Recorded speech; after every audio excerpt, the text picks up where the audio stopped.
Boa noite, meus irmãos, meus queridos irmãos da nossa igreja presbiteriana de Diadema, que fica localizada ali na rua Orense 320, no centro de Diadema.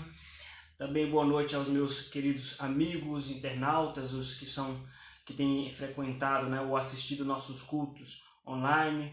Nós estamos aqui reunidos mais uma vez para aprender um pouco mais da palavra de Deus, para orar um pouco mais também, interceder em favor da nossa situação e para aprender mais acerca do conceito de família nas Sagradas Escrituras.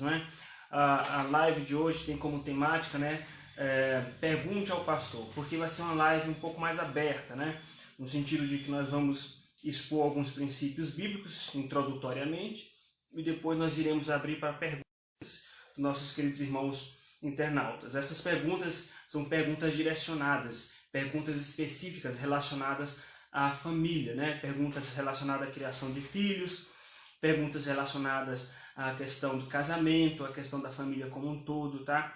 Então, o tema é família, tá? Então, perguntas de outras naturezas, nós iremos, em outra oportunidade, providenciar um estudo para outros temas. Mas o estudo de hoje tem como tema a questão da família, tá? Vamos iniciar com a oração, depois uma breve devocional, e então vou abrir para perguntas dos irmãos, tá? Vamos orar para que Deus fale conosco na palavra. Senhor nosso Deus, nós queremos te agradecer por esta oportunidade, por essa ferramenta que é a internet, onde nós podemos aprender mais da tua palavra e poder compartilhar a tua palavra para pessoas que estão em diversos lugares. Isso é uma bênção e queremos te agradecer porque o Senhor tem providenciado isso para a nossa igreja e para as demais igrejas. Queremos te pedir que o teu Espírito Santo venha abrir nossos olhos espirituais, porque de fato nós dependemos da ação do teu Espírito Santo. Que o Senhor venha falar aos nossos corações na meditação desta palavra. Sê conosco, Pai, em nome de Jesus, fala aos nossos corações e que esta mensagem venha ter um alcance cada vez maior para alcançar as famílias, para alcançar os corações, para que venham glorificar o teu nome. Em nome de Jesus, amém, Senhor. Meus irmãos, nós iremos meditar em 2 Reis, capítulo de número 20. 2 Reis, capítulo 20. Abra sua Bíblia aí em 2 Reis, capítulo de número 20. 2 Reis, capítulo 20, versículo 1 em diante.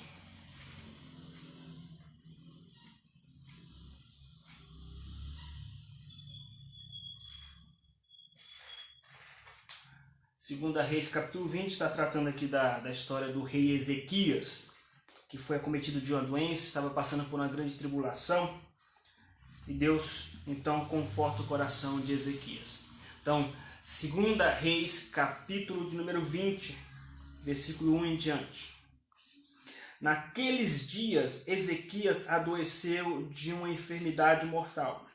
Veio ter com ele o profeta Isaías, filho de Amós, e lhe disse: assim diz o Senhor, põe em ordem a tua casa, porque morrerás e não viverás. Então virou Ezequias o rosto para a parede e orou ao Senhor, dizendo: lembra-te, Senhor, peço-te de que andei diante de ti com fidelidade, com inteireza de coração, e fiz o que era reto aos teus olhos. E chorou muitíssimo. Meus queridos irmãos, essa palavra do profeta Isaías ao rei Ezequias é uma palavra que fala muito forte aos nossos corações, uma palavra que tem uma aplicação direcionada às nossas vidas hoje.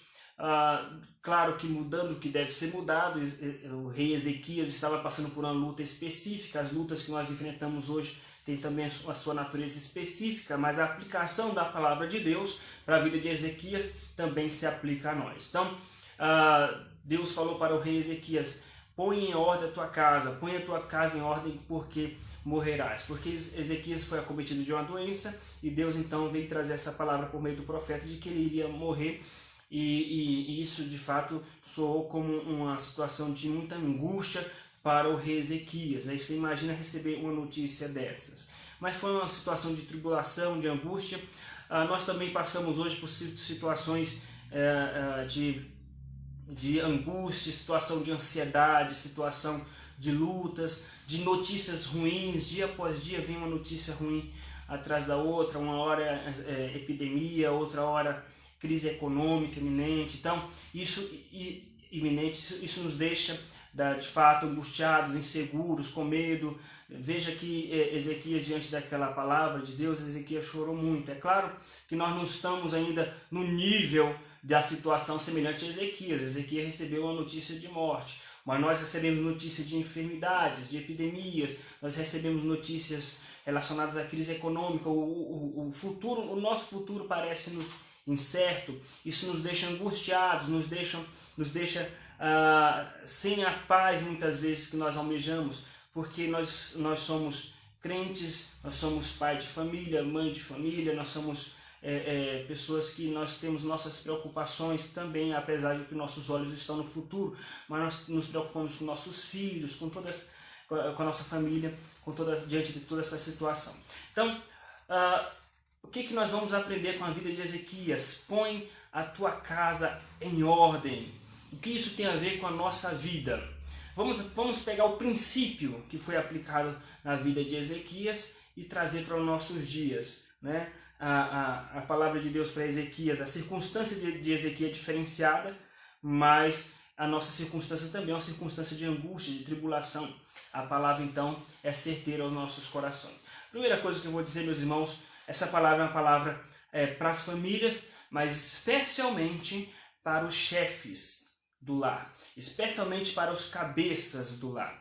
Então, minha querida irmã, se você está assistindo essa live, depois eu te oriento e te estimulo depois você incentivar o seu esposo, o seu marido a assistir essa live, porque é uma palavra especialmente direcionada aos cabeças. Observe que a situação da vida de Ezequias estava desordenada, tanto dele como da nação de Israel, como da família dele, né?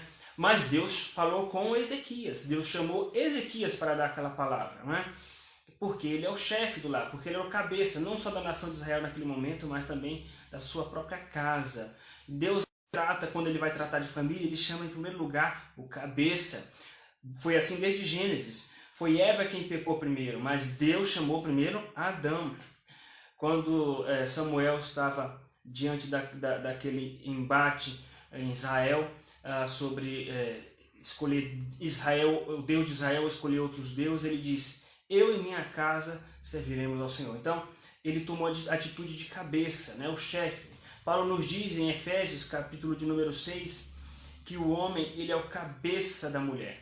Tá? Então o homem ele é o chefe do lar, ele é o cabeça do lar, mesmo que isso venha contrariar qualquer tipo de ideologia satânica contemporânea, nós não nos importamos com isso, nós nos importamos com o que Deus pensa, e Deus colocou então o homem como chefe do lar. Então essa palavra é especialmente dirigida a nós homens. O que fazer diante de possíveis calamidades? O que fazer diante de possíveis calamidades? Ezequias estava diante de uma possível calamidade, que era a sua própria morte. Nós estamos diante de possíveis calamidades, que são as crises, tanto na área da saúde quanto na área econômica, não é? Então a palavra de Deus para Ezequias é a palavra de Deus para nós hoje, para nós os homens, para os cabeças das famílias. Qual é a palavra de Deus? Põe a tua casa em ordem. 2 Reis, capítulo de número 20, versículo 1. Põe em ordem a tua casa. Então, medite nessa palavra em casa, homens. Medite nesta palavra. Põe em ordem a tua casa. Põe a tua casa em ordem. O que significa isso? Trazendo uma aplicação para os nossos dias, significa, em primeiro lugar, como colocar a nossa casa em ordem? Aproveite esse momento que você está sendo obrigado a ficar de quarentena, ficar preso em casa. Aproveite esse momento para pôr a sua vida espiritual em ordem, para pôr a sua vida com Deus em ordem. Vida de devocional, vida de leitura da palavra, vida de oração. Esse momento de quarentena que nós estamos vivenciando, meus irmãos, isso tem que soar para nós como um momento de oportunidade para nós acertarmos algumas coisas, né? É óbvio que nós estamos diante de um dilema social aí entre um colapso na área da saúde, um colapso na área econômica, e nós estamos orando no que diz respeito a isso, para que Deus nos dê uma solução, mas por enquanto as autoridades nos deixaram de quarentena. Então aproveite para pôr a sua vida espiritual em ordem, porque o dia a dia, as tarefas do dia a dia, quando nós estávamos trabalhando normalmente, nós éramos tentados e muitas vezes caímos nessa tentação de tentar colocar tudo em ordem, menos a vida espiritual. Ficava em segundo plano, por causa da correria. Sai para trabalhar, chega tarde, às vezes vai ainda para a faculdade, e no final de semana tem coisas da casa para fazer, e aí a vida espiritual vai ficando em segundo plano. A primeira coisa que o rei Ezequias fez foi orar ao Senhor. Então, ore ao Senhor, peça para Deus sabedoria. Deus, me dá sabedoria como administrar o meu tempo, como colocar minha casa em ordem, como colocar minha vida devocional em ordem, minha vida com Deus em ordem. Peça sabedoria para Deus e faça um propósito aí de pelo menos 7 dias seguidos, de você ter um momento específico para ler a Bíblia e para orar. Mesmo que você comece ali com um momento de 20 minutos, 30 minutos, para que você venha se habituar com esse ritmo e então tornar algo natural. Então a primeira coisa que você tem que colocar em ordem na sua casa é a sua vida com Deus. E em segundo lugar, tem que colocar o seu relacionamento com a sua esposa em ordem. O papel principal da restauração no casamento parte do homem. Se o casamento está em crise, se o casamento está instável, com dificuldades, é papel do homem buscar a restauração. E buscar a restauração não é chamar a mulher para conversar para acusar a mulher dizendo que o casamento está assim, está assado por causa dos defeitos da mulher. Não. Primeira coisa é a atitude do homem de chamar a mulher para conversar, mas começando com seus próprios erros, admitindo seus erros e buscar a restauração diante de Deus em oração. Mas é importante entender isso. É papel do homem restaurar ou buscar a restauração do casamento. O homem fica sempre postergando ou jogando para cima da mulher, mas é papel do homem, porque ele deve cuidar do jardim, ele deve cuidar do seu lar e da sua família. Então, põe a sua casa em ordem significa põe a sua vida com Deus em ordem, põe a sua vida com a sua esposa em ordem, restaure aquilo que foi quebrado. Se existe mágoas antigas, existe rancor, tente acertar isso, não com atitude de acusação, mas de amor. Em terceiro lugar, pôr a sua casa em ordem significa pôr a sua relação com seus filhos em ordem. O dia a dia, o trabalho do dia a dia, a dinâmica do dia a dia da faculdade, do trabalho, deixa o homem cansado, e quando ele chega em casa ele quer descansar e ele é tentado a não dar atenção para os filhos, porque a mente está cansada, o corpo está cansado e de fato dar atenção para as crianças, isso exige muito. Aproveite a quarentena para pôr sua vida com Deus em ordem, sua vida com a sua esposa em ordem e a sua vida com seus filhos em ordem. No sentido de dedicar tempo de qualidade com seu filho. É importante, no que diz respeito à relação pai e filho, é importante que seu filho te flagre. Você tem que ser flagrado pelos seus filhos, não fazendo coisa errada, mas orando. Quantas vezes o seu filho já te pegou orando de joelhos? Quantas vezes o seu filho já te flagrou você orando e lendo a Bíblia? Você é uma referência para a família. Você é a referência para a esposa, é a referência para os seus filhos. Os seus filhos precisam te enxergar ou te ver orando. A sua esposa precisa te ver orando, te ver lendo a Bíblia. Infelizmente, muitas esposas flagram seus maridos fazendo outras coisas. Infelizmente, os dias são maus e é isso que acontece. Sua esposa, seu filho tem que te flagrar orando e lendo a Bíblia. Então, como que você vai pôr a sua casa em ordem no que diz respeito à educação de filhos? Sendo modelo, sendo um exemplo, porque o filho segue mais aquilo que nós fazemos do que aquilo que nós dizemos. Outra coisa, no que diz respeito ainda a seus filhos, evangelize o seu filho. Aproveite esse momento de quarentena para você aproximar mais o seu filho de Deus. Leve o seu filho até a cruz de Cristo. Pregue o evangelho para o seu filho. Não é porque ele cresceu ouvindo aula na escola dominical que ele automaticamente é salvo. Ele precisa ser evangelizado continuamente. Fale do amor de Deus para o seu filho. Fale do pecado para os seus filhos, das consequências do pecado, mas fale avidamente sobre o amor de Deus. E na oração, quando você for orar com seu filho ou com seus filhos, você tem que citar na oração o quanto Deus os ama. Você tem que agradecer, os seus filhos têm que te ver você agradecendo a Deus pelo amor de Deus, o amor que Deus tem para com eles. Senhor, quero te agradecer porque o Senhor ama meu filho, o Senhor ama minha filha, o Senhor revelou seu amor na cruz. Quando o seu filho ele ouve isso, você falando com Deus, que Deus o ama, isso vai ser mais fortalecido mais ainda no coração da criança. Então, faça isso, tenha momentos momentos de atenção com seu filho no que diz respeito às questões espirituais. E, obviamente, também desfrute de momentos de brincadeira, de diversão, momentos de diálogo com seus filhos. Aproveite esse momento para isso. O que significa, então, pôr a sua casa em ordem? Ponha a sua vida com Deus em ordem, ponha a sua vida com a sua esposa em ordem, ponha a sua vida com seus filhos em ordem, ponha a sua vida financeira em ordem. Esse é um momento que nós temos tempo para planejar muitas coisas. É um momento porque a correria do dia a dia às vezes deixa as coisas atropeladas, né? Nós ficamos atropelados com as coisas e não temos tempo de organizar muitas áreas de nossas vidas. Esse é o momento então de você aproveitar para não ficar horas e horas e horas fazendo coisas que não tem proveito. Aproveite para organizar a sua vida financeira, pôr a sua vida financeira em ordem.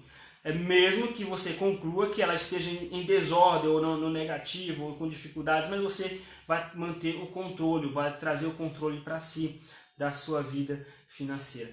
Então nós temos aqui os quatro pilares que precisam ser colocados em ordem na casa pelo marido, pelo chefe, né? Caso seja uma família que não tem um chefe no lar, que o chefe seja mulher, porque o marido, porque tem um caso de divórcio, a mulher cuida sozinha dos filhos, o princípio se aplica. Você tem que se aproximar de Deus, consertar sua vida com Deus, consertar sua vida com os filhos, consertar a vida financeira. Então, essa é a palavra de Deus para nossas famílias, dirigida especialmente para os homens, para nós, os cabeças. Deus deu uma palavra para o rei Ezequias, Deus também traz o princípio desta palavra para nossas vidas, que nós devemos colocar a nossa vida em ordem. Põe a tua casa em ordem, põe a tua vida com tua esposa em ordem, põe a vida com teus filhos em ordem, põe a tua vida espiritual em ordem, põe a tua vida financeira em ordem. Que Deus assim nos abençoe ricamente. Essa é a palavra de Deus que nós temos a respeito das famílias, especialmente para os homens, especialmente para o chefe do lar, o cabeça do lar, que são os homens. Meus irmãos, vamos orar agora para que Deus venha aplicar esta palavra em nossos corações, nos ajudar a pôr em prática a sua palavra. Também nós iremos aproveitar e ter um momento de intercessão por toda a situação que nós estamos vivenciando, não é? A crise na área da saúde, né, com o aumento dos casos de coronavírus, uma iminente crise financeira que está deixando muitos em pânico, né? A crise institucional nas instâncias governamentais, crises entre as instâncias federativas, estaduais. Isso também nos traz muita insegurança, né? E inclusive até crise mesmo a nível internacional.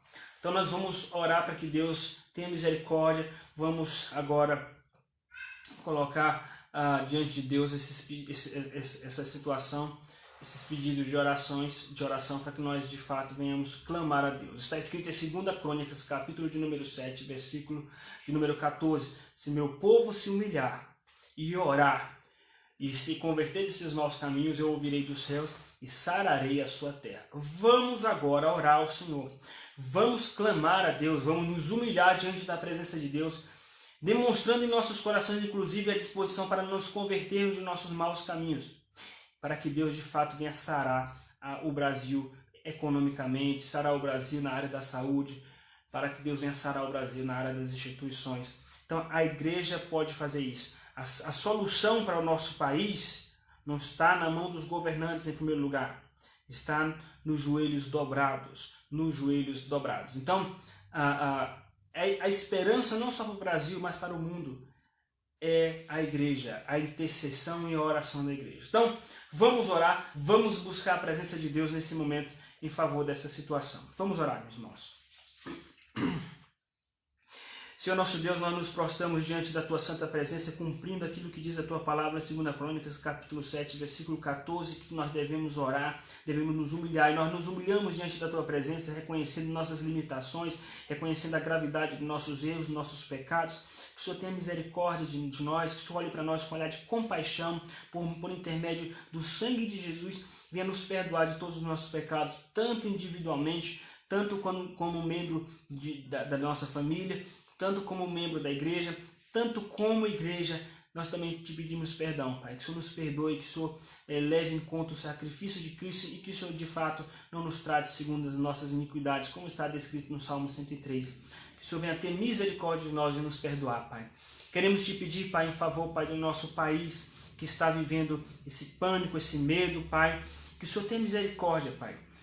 Os ímpios não merecem que o Senhor faça alguma coisa a favor deles, mas nós pedimos a si mesmo em favor dos ímpios.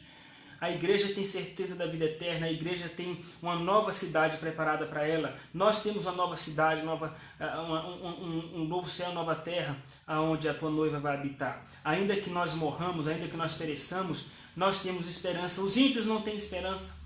Ainda que sejam rebeldes, ainda que se levantem contra o Senhor, que o Senhor tenha misericórdia deste mundo, que o Senhor tenha misericórdia deste país. Nós te pedimos, nós rogamos que o Senhor venha intervir, Pai, e venha dar um basta, Pai. Venha dar um basta, um cessar-fogo da tua disciplina, da tua correção, da tua ira sobre esse mundo perverso. Nós te pedimos, Pai, age com misericórdia, meu Deus, em nome de Jesus. Nós nos lembramos da oração de Abraão acerca do seu sobrinho. Ainda que tenha um justo naquele lugar, o Senhor disse que ia agir de misericórdia. E nesse lugar, nesse país, nesse Brasil, não tem um justo apenas. Existem milhares de justos que estão clamando o teu nome, meu Deus. Eu te peço em nome de Jesus, por causa da tua igreja, por causa da tua graça revelada na cruz de Cristo, eu te peço, meu Deus, venha cessar, Pai, essa tribulação. Venha nos dar momentos de paz, meu Deus. Que o Senhor venha, meu Deus, a cessar o aumento desenfreado do número de casos de coronavírus. Que o Senhor venha cessar essa crise institucional no governo. Que o Senhor venha, meu Deus, cessar qualquer tipo de comportamento ambicioso, oportunista dos governantes. Qualquer tipo de pensamento que venha prejudicar a população. Que o Senhor venha cessar isso, meu Deus. Que o Senhor venha cessar uma iminente crise econômica. E que o Senhor venha restaurar as coisas, Pai. Que nós possamos estar reunidos na tua igreja novamente para te adorar, desfrutando da comunhão presencial uns dos outros. Te pedimos, meu Deus, que o Senhor venha socorrer aqueles que já foram demitidos, que estão desempregados, que o Senhor socorra esses pais de família, que o Senhor socorra essas famílias, as crianças que passam dificuldades, os doentes, os idosos. Que o Senhor tenha misericórdia, Pai. Que o Senhor tenha misericórdia e venha restaurar, meu Deus, esta nação. Restaura, meu Deus, o nosso país. E não levando em conta nossas fraquezas, mas nós pedimos isso em nome de Jesus. Levando em conta o sacrifício de Cristo. Que o Senhor venha, meu Deus, de fato, restaurar todas as coisas. Nós cremos no poder da oração. Porque, de fato, a tua palavra diz que há uma eficácia na oração. E nós oramos, meu Deus, crendo no teu poder que age por intermédio da oração dos santos. Em nome de Jesus. Amém, Senhor. Amém. Meus queridos irmãos, agora é o momento de nós exercermos a nossa fé. Nós não devemos entrar na onda de medo que se espalha pela sociedade. Nós não devemos entrar na onda de pânico, de insegurança, porque nós temos um Deus que cuida de nós, um Deus que é soberano. Nós devemos confiar em Deus. E quando nós vacilarmos na insegurança, devemos pedir perdão para Deus e pedir como os discípulos pediram para Jesus: acrescenta-nos a fé, acrescenta-nos ânimo e confiança no Senhor. Meus irmãos, hoje a temática é relacionada à família. Eu trouxe aquela devocional com respeito a colocar em ordem a nossa casa, e agora vamos abrir para perguntas relacionadas à família, relação pais e filhos, educação de filhos, relação marido e mulher, né? Perguntas relacionadas à família, tá? Então, por isso que a temática de hoje é Pergunte ao Pastor. Então, algum dos irmãos, tanto do Facebook quanto do Instagram, tem alguma pergunta relacionada ao tema família, casamento, educação de filhos? Vamos aguardar aí se alguém tem alguma pergunta para nós, de fato, tentarmos responder pela graça de Deus. Se eu não souber responder, vou pesquisar, né, para trazer em um outro momento uma resposta. Mas alguém tem alguma pergunta?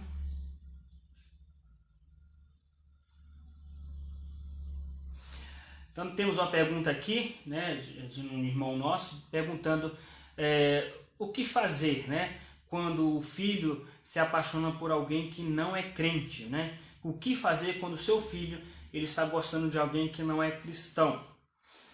Meus irmãos, você tem que ser firme. Você tem que ser firme com seu filho ou com sua filha. Quanto mais tem a idade, quanto mais novo, mais firme você deve ser. É claro que se tratando de um filho de 35 anos de idade que quer se casar ou está se apaixonando por alguém que não é crente, você não vai obrigá-lo, você não vai forçá-lo, você não vai ser tão incisivo, mas você tem que falar com a autoridade de pai e de mãe, dizendo que não é o caminho bíblico. E de fato não é o caminho bíblico, tá, meus irmãos? É um cuidado de Deus com a pessoa. Deus ele trata disso como uma forma de cuidado para livrar aquela pessoa de um prejuízo lá na frente. Tá? Fica claro aí pelo livro de Esdras e Neemias, onde Neemias agiu de maneira tão dura quanto aqueles casamentos mistos, né, que haviam em Israel. Paulo fala que não deve ter comunhão entre luz e trevas, e o casamento, meus irmãos, é uma comunhão íntima, tão grande que ele faz alusão à relação de Deus com a sua igreja. Tá? E por que Deus faz isso? É uma forma de proteger o indivíduo. Imagina você estar casado com uma pessoa que não é crente, uma pessoa que é casa vazia, né? Porque uma pessoa que não é crente é uma casa vazia, né? É uma abertura para Satanás entrar na vida dessa pessoa. E se for o homem que não é crente, a mulher crente ainda e se casa com o homem que não é crente, a gravidade ainda é maior. Porque o homem, ele é o cabeça da mulher e ele representa Cristo na família. E o homem tem que amar a esposa como Cristo amou a igreja. Como a esposa vai cobrar isso do marido se o marido não é crente? Como que esse marido ímpio vai tomar consciência de que ele é uma referência, de que ele tem que ser um representante de Cristo no lar, um sacerdote no lar? Como que o seu marido que não é crente vai te ajudar a educar os teus filhos nos caminhos do Senhor? Então é algo muito complicado. Existem casos de casamento misto, de casamento de crente com não crente, que no final das contas deu certo? Existe caso. São muito poucos os casos. A maioria dos casos dá errado. Alguns raros casos dão certo, pela misericórdia e pela graça de Deus. Mas não queira você arriscar. Então diga para o seu filho, não arrisque. Deus pode transformar a maldição em bênção, Deus pode transformar uma situação ruim em uma situação de erro depois em bênção? Pode, mas geralmente tem um preço a se pagar. Então, a ideia de fato bíblica, a orientação bíblica é o casamento, é você casar com a pessoa da mesma fé, você casar com o servo de Deus. Você tem que incutir isso na cabeça de seus filhos. Próxima pergunta, meus irmãos.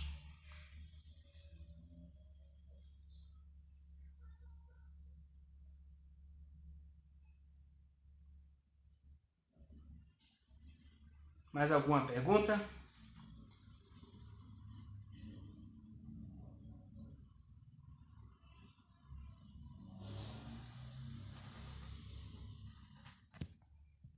Uma pergunta relacionada à família. Parece que os irmãos estão constrangidos a fazer a pergunta. Vou esperar mais um pouquinho. Se não houver nenhuma pergunta, nós iremos encerrar com a oração.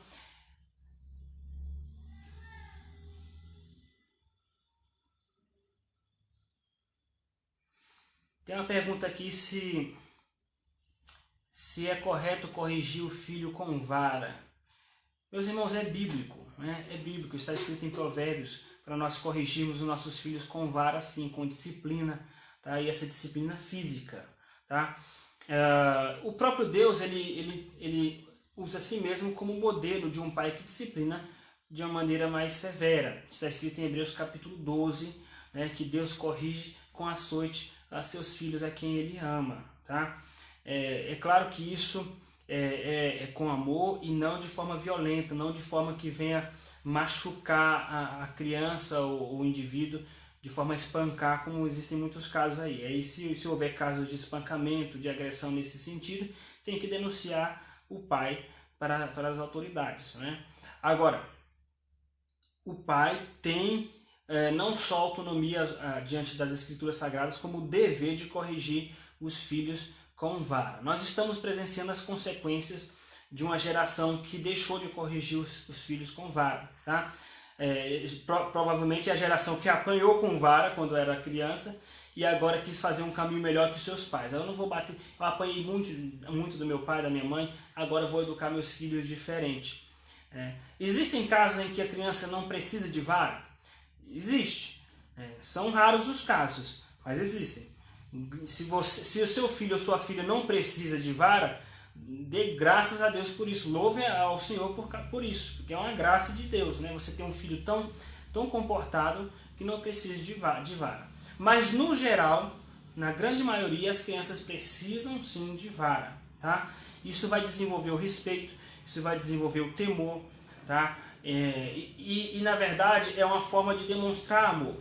A criança que cresce sem uma correção mais dura dos pais quando ela precisa, ela vai crescer com um conceito de amor fragilizado e ela vai crescer emocionalmente insegura quanto ao amor dos pais. Não pense que você bater na criança vai deixar a criança insegura sobre o seu amor. Acho que meu filho vai achar que eu não o amo se eu bater com vara, tá? Ou dar uma surra no meu filho. Agora, você tem que seguir os seguintes princípios. Quando você for corrigir, não corrija no momento de ira, de raiva. Tá? Não espere você ficar com raiva, não espere você ficar irado para você corrigir. Tem pai e tem mãe que fica só falando: fulano, para de ser teimoso, senão eu vou te bater. Fica ameaçando. Até que o pai ou a mãe fica tão irritado, não aguenta e bate. E deixa para bater quando ele está irritado. Então, quando o pai e a mãe batem no seu filho de uma forma irritada, irada, o efeito vai ser o contrário. Ele vai ficar com temor de você, mas ele vai ter uma imagem a respeito do amor do pai e da mãe distorcido, tá? Então, não deixe para corrigir quando você estiver com o seu emocional alterado. Se seu filho cometeu um erro de rebeldia, não é, por exemplo, o filho está correndo e quebrou sem querer o copo, ou fez alguma traquinagem, alguma coisa de criança, que você já vai bater. Se é o primeiro erro dele naquilo, você chama para conversar e fala: ó, filho, não é assim, tal. Mas se o erro se repete mesmo depois de avisos, se é uma atitude de rebeldia, de birra, aí sim, você tem que disciplinar. E sempre apontando a cruz de Cristo, sempre apontando a graça de Deus, sempre apontando a disciplina de Deus. Nosso próprio Deus também nos disciplina quando erramos, mas isso aqui é uma atitude de amor, estou fazendo isso para o seu bem. Tá? Depois da correção, você vai incentivar seu filho a ir até o quarto, orar e pedir perdão para Deus, ir ao quarto orar, agradecer a Deus pela disciplina que ele recebeu. Tá? Então existe todo um contexto didático que você tem que amparar seu filho, não é simplesmente bater. Junto com a sua tem que haver um sermãozinho aí, um sermão levando a criança a entender a graça. Muito bem, a próxima pergunta aqui é: pastor, como lidar com a polarização política em grupos familiares? Bom, Provérbios e o apóstolo Paulo fala para nós fugirmos de discussões tolas. E quando as discussões são tolas, o que é discutir com um tolo? Discutir com um tolo é quando você percebe que a outra pessoa quer discutir o assunto só para simplesmente esquentar o debate ou para querer expor as suas ideias, para querer te convencer das ideias dele. Não é simplesmente para amadurecer um diálogo.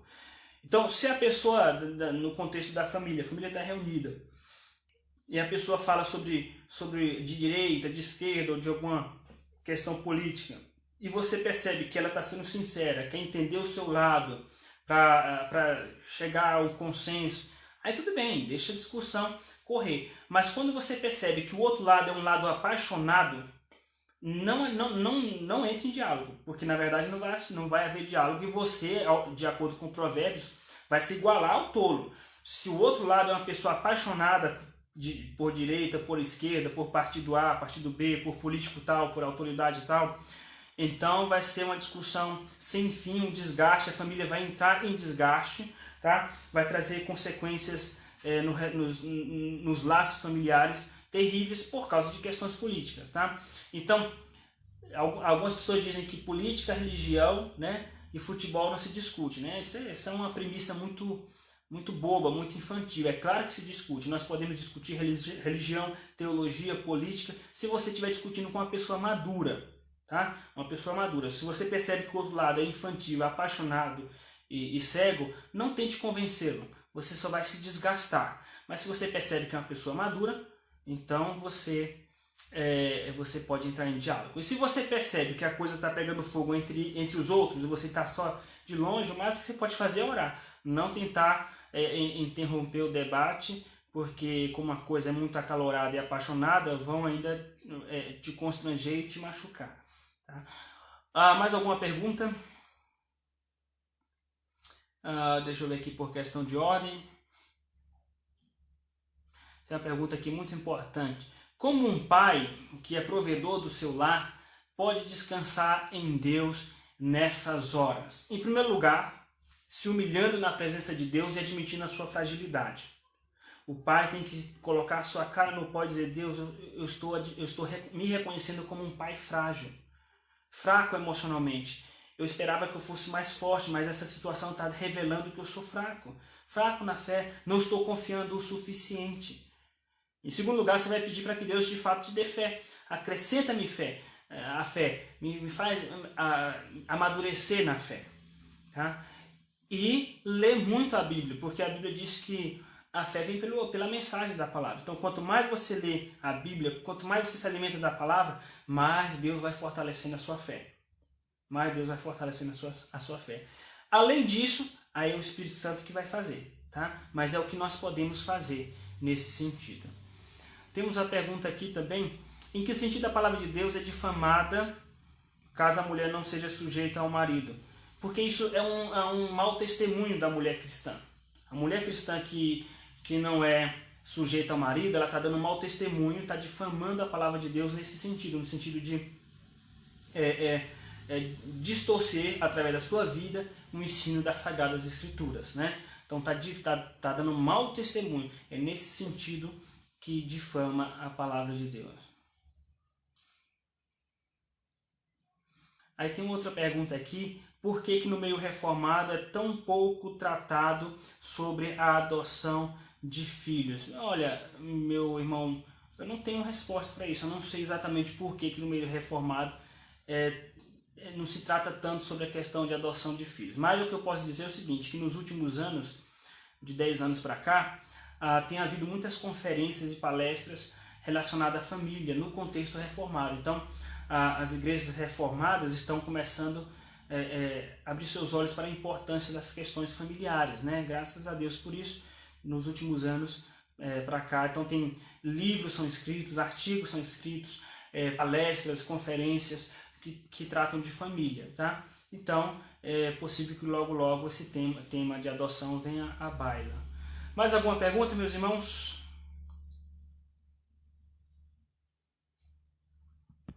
Mais alguma pergunta relacionada à família?